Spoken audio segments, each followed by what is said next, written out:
അങ്ങ് പറഞ്ഞതുപോലെ 2024 ജൂലൈ 30 പുലർച്ചെ വയനാട് ജില്ലയിലെ മേപ്പാടി പഞ്ചായത്തിൽ മുണ്ടക്കൈ ചൂരൽമല പ്രദേശത്തുണ്ടായ ഉരുൾപൊട്ടൽ സമാനതകളില്ലാത്ത മഹാദുരന്തമാണ് സൃഷ്ടിച്ചത്. ഒരു പ്രദേശമാകെ തകർന്നു പോകുന്ന സാഹചര്യമാണുണ്ടായത്. രാജ്യത്ത് ഇന്നുവരെ റിപ്പോർട്ട് ചെയ്യപ്പെട്ടിട്ടുള്ള ഏറ്റവും വലിയ ഉരുൾപൊട്ടലുകളുടെ ഗണത്തിൽപ്പെടുന്നതാണ് ഈ ദുരന്തം.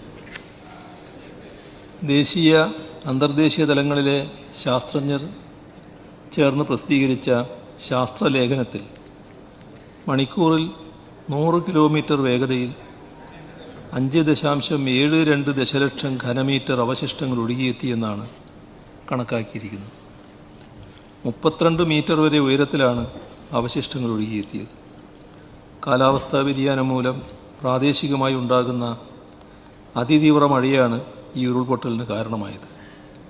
ഈ പ്രദേശത്തോട് ഏറ്റവും അടുത്തുള്ള കള്ളാടിയിലെ ഔദ്യോഗിക മഴ മാപിനിയിൽ ജൂലൈ 29 200.2 മില്ലിമീറ്ററും 30 372.6 മില്ലിമീറ്ററും മഴയാണ് രേഖപ്പെടുത്തിയിട്ടുള്ളത്.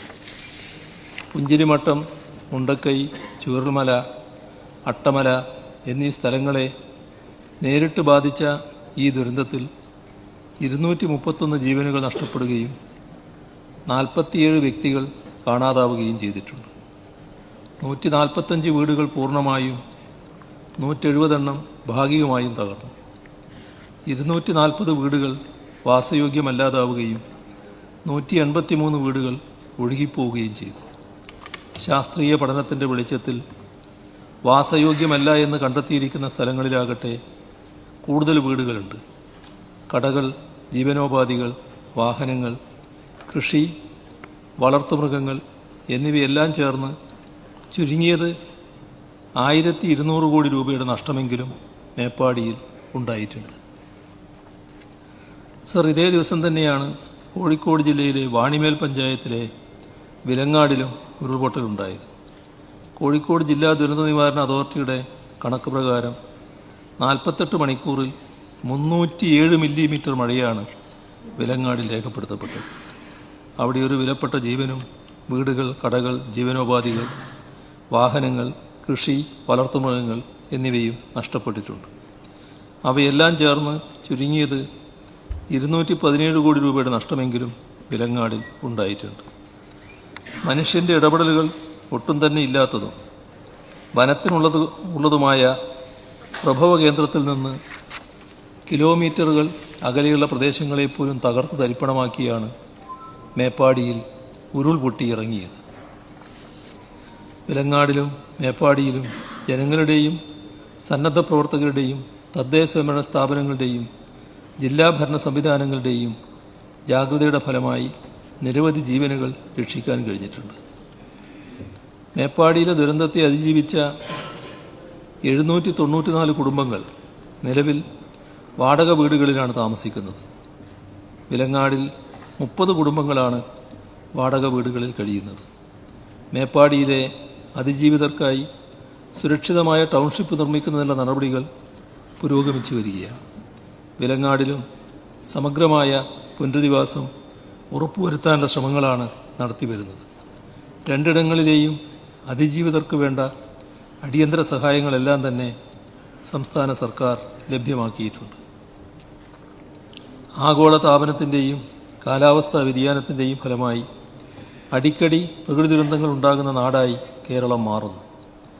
ഇനിയും ആവർത്തിക്കപ്പെടാൻ സാധ്യതയുള്ള ഇത്തരം ദുരന്തങ്ങളെ പ്രതിരോധിക്കാനും അവയുടെ ആഘാതം പരമാവധി ലഘൂകരിക്കാനും സംസ്ഥാന സർക്കാർ ഒരു ക്ലൈമറ്റ് ചേഞ്ച് അഡാപ്റ്റേഷൻ മിഷൻ രൂപീകരിച്ചിട്ടുണ്ട്.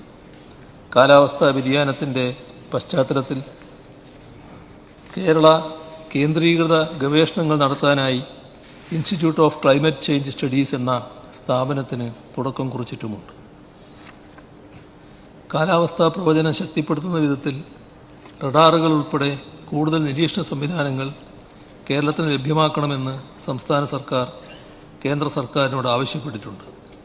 ഉരുൾപൊട്ടൽ പ്രവചനം, മെച്ചപ്പെടുത്തുന്നതിന് ദേശീയ ഏജൻസികളുടെ ഗവേഷണം ശക്തിപ്പെടുത്തണമെന്നും അവയുടെ പ്രാദേശിക കേന്ദ്രങ്ങൾ കേരളത്തിൽ ആരംഭിക്കണമെന്നും സംസ്ഥാന സർക്കാർ കേന്ദ്ര സർക്കാരിനോട് ആവശ്യപ്പെട്ടിട്ടുണ്ട്.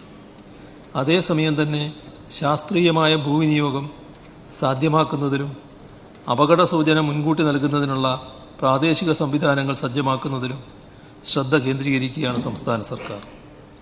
ഇതിനൊക്കെ പുറമെ ഇപ്പോഴുണ്ടായ ദുരന്തങ്ങളുടെ പശ്ചാത്തലത്തിൽ മേപ്പാടിയിലെയും വിലങ്ങാടിലെയും ഉരുൾപൊട്ടലുകൾ ശാസ്ത്രീയ വിശകലനങ്ങൾക്ക് വിധേയമാക്കി വരികയാണ്. ആഗോള താപനത്തെയും കാലാവസ്ഥാ വ്യതിയാനത്തെയും ഫലപ്രദമായി ചെറുക്കുന്നതിനും അവയുടെ ഫലമായി ഉണ്ടാകുന്ന ദുരന്തങ്ങളെ അതിജീവിക്കുന്നതിനും കേരളത്തിന് ശാസ്ത്രലോകത്തിൻ്റെയും കേന്ദ്ര സർക്കാരിൻ്റെയും ആഗോളതലത്തിലെ വിദഗ്ധരുടെയും പൊതുസമൂഹത്തിൻ്റെ ആകെയും പിന്തുണയും സഹകരണവും ആവശ്യമാണ് എന്ന് ഈ സഭ വിലയിരുത്തേണ്ടതുണ്ട്. ദുരന്തത്തെ അതിജീവിച്ചവരെ ചേർത്ത് പിടിച്ചുകൊണ്ട് അവർക്ക് കൂടുതൽ മെച്ചപ്പെട്ടതും സുരക്ഷിതവുമായ ഒരു ജീവിതം പുനഃസ്ഥാപിച്ചു നൽകാനുള്ള അശ്രാന്ത പരിശ്രമത്തിലാണ് സംസ്ഥാന സർക്കാർ ഇപ്പോൾ ഏർപ്പെട്ടിരിക്കുന്നത്. അത്തരം പ്രവർത്തനങ്ങൾക്ക് ഈ സഭ പൂർണ്ണ പിന്തുണ നൽകണമെന്ന് അഭ്യർത്ഥിക്കുന്നു. വയനാട്ടിലെ മേപ്പാടിയിലും കോഴിക്കോട്ടെ വിലങ്ങാടിലും ഉണ്ടായ ദുരന്തങ്ങളിൽ ജീവൻ നഷ്ടപ്പെട്ടവരുടെ കുടുംബങ്ങളോടുള്ള അനുശോചനം രേഖപ്പെടുത്തുന്നു.